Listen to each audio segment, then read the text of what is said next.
there's methane gas leaking from an Alaskan lake. Can you feel it getting hotter? If not, you will.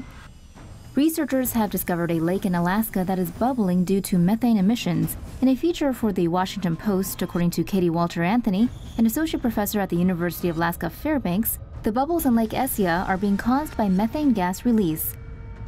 Due to increasing temperatures from global warming, ground that used to be permafrost in the Arctic is now thawing and releasing trapped greenhouse gases into the air, thereby accelerating climate change. The gases are geological in origin. The researchers say there are fossil fuels buried close to the bottom of the lake and in combination with the melting of the permafrost represent a source of greenhouse gases. The lake emits around 2 tons of methane gas daily, the equivalent of methane emissions from 6,000 dairy cows. Scientists will need to do further research to see if this phenomenon is occurring in other Arctic lakes. Keep watching for more cool stories. Tanning drug could prevent skin cancer. Scientists have developed a drug that can tan human skin without the harmful effects of ultraviolet radiation. In tests on skin samples and mice, researchers found a way to trick the skin into producing melanin. Ultraviolet light causes the skin to tan by damaging it. This starts a chain of chemical reactions in the epidermis that eventually leads to the production of dark melanin, the body's natural sunblock.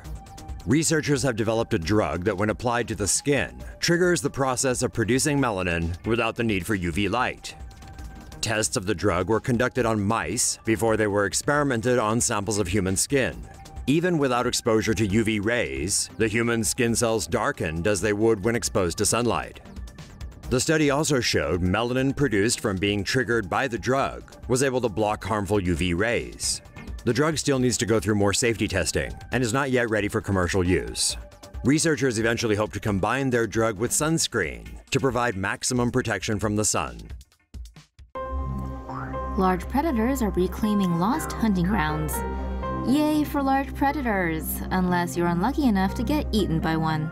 According to Duke University researchers in a press release, large predator sightings such as alligators on the beach, killer whales in rivers, and mountain lions in open fields are a sign that local populations have rebounded thanks to conservation efforts. The study, published in the journal Current Biology, found that alligators and sea otters were actually recolonizing ecosystems that had been prime hunting grounds before humans decimated their populations. Duke scientists say alligators, sea otters, river otters, gray whales, gray wolves, mountain lions, orangutans, and bald eagle populations were either as abundant or more abundant in novel habitats than in traditional ones. Rebounding numbers have shown that several large predators once thought to be highly habitat-specific are actually quite adaptable. Harvesting energy from the sea. Japanese researchers have come up with special technology that can not only capture energy from waves, but also help protect coastlines. A team from Okinawa plans to set up energy harvesting turbines near tetrapods, which are concrete structures placed along the shore to weaken the force of incoming waves and prevent erosion. The turbine has 5 flexible blades modeled after dolphin fins.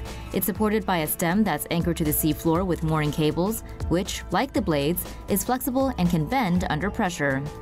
Inside the turbine head is a magnet electric generator, which transforms wave energy into electricity. The electricity is sent back to the shore via cables to feed into the grid.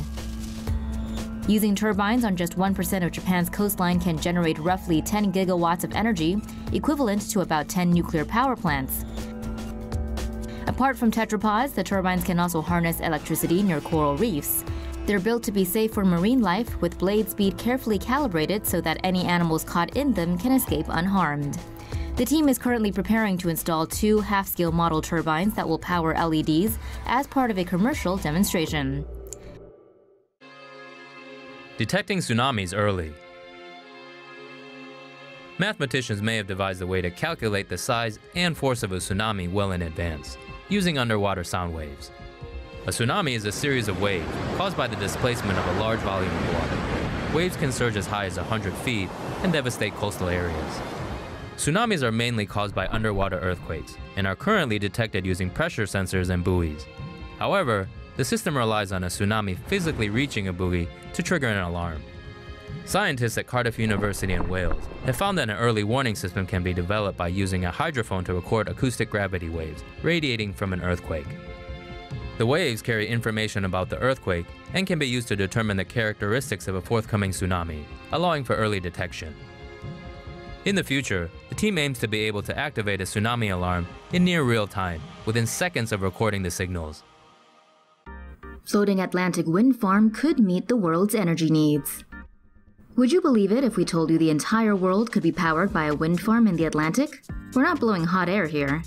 According to a new study, building a deep-sea wind farm the size of India that stretches across the North Atlantic could meet the whole world's power needs. Land-based wind farms can produce around 1.5 watts per square meter, while a wind farm in the Atlantic would be able to generate 6 watts per square meter. Several engineering challenges would have to be overcome. A deep-sea wind farm would have to operate in remote and harsh conditions, where waves frequently exceed 3 meters. Laying transmission cables that stretch across the ocean floor, then connect to floating turbines in open ocean, would be another obstacle. A project that big would also require international cooperation and a whole lot of money. Good thing we all get along so well. Most of the plastic in the ocean comes from these countries.